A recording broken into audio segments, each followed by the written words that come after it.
Hi guys! For today's video, tuturuan ko kayo paano magluto ng sisig gamit ang ulo ng baboy. Iba't ibang parte ito ng ulo ng baboy. May tainga, may pisngi, may dila, at kung ano-ano pa. Ewan ko basta ganun, pinatadtad na lang namin sa palengke. Doon namin to pinili sa Natunuan, San Jose. Pinakamura daw kasi doon, sabi ng boyfriend ko. So, ulo ng baboy yung binili namin para lahat nandun na. Pwede siyang nilaga, adobo, humba, samut-saring luto, pwede mong gawin. Tsaka napakasarap niya, malinamnam kumpara sa ibang parte.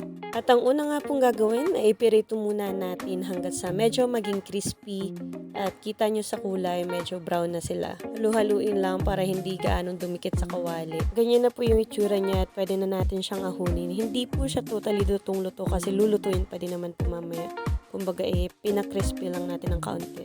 At next na po ay ang paggagayat ng ibang ingredients tulad ng sibuyas na kulay puti, sibuyas na kulay pula, at syempre hindi mawawala ang ating pampaanghang na magbibigay sipa sa lasa ng ating sisig, labuyo at ang siling green.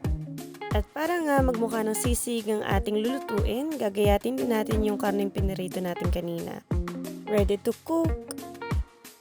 Salang muli ang karne at ang sibuyas na pula sa kawali at igisa. At ilagay na din natin ang utak ng baboy na siyang magpapasarap sa ating sisig. Lahok na din ang mga sili, labuyo at ang siling green. Lagyan ng paminta at asin. Lagyan na rin natin ng toyo pandagdag lasa. At syempre, hindi mawawala sa ating sisig ang mayonnaise na siyang nagpapakreamier sa ating nilulutong putahe.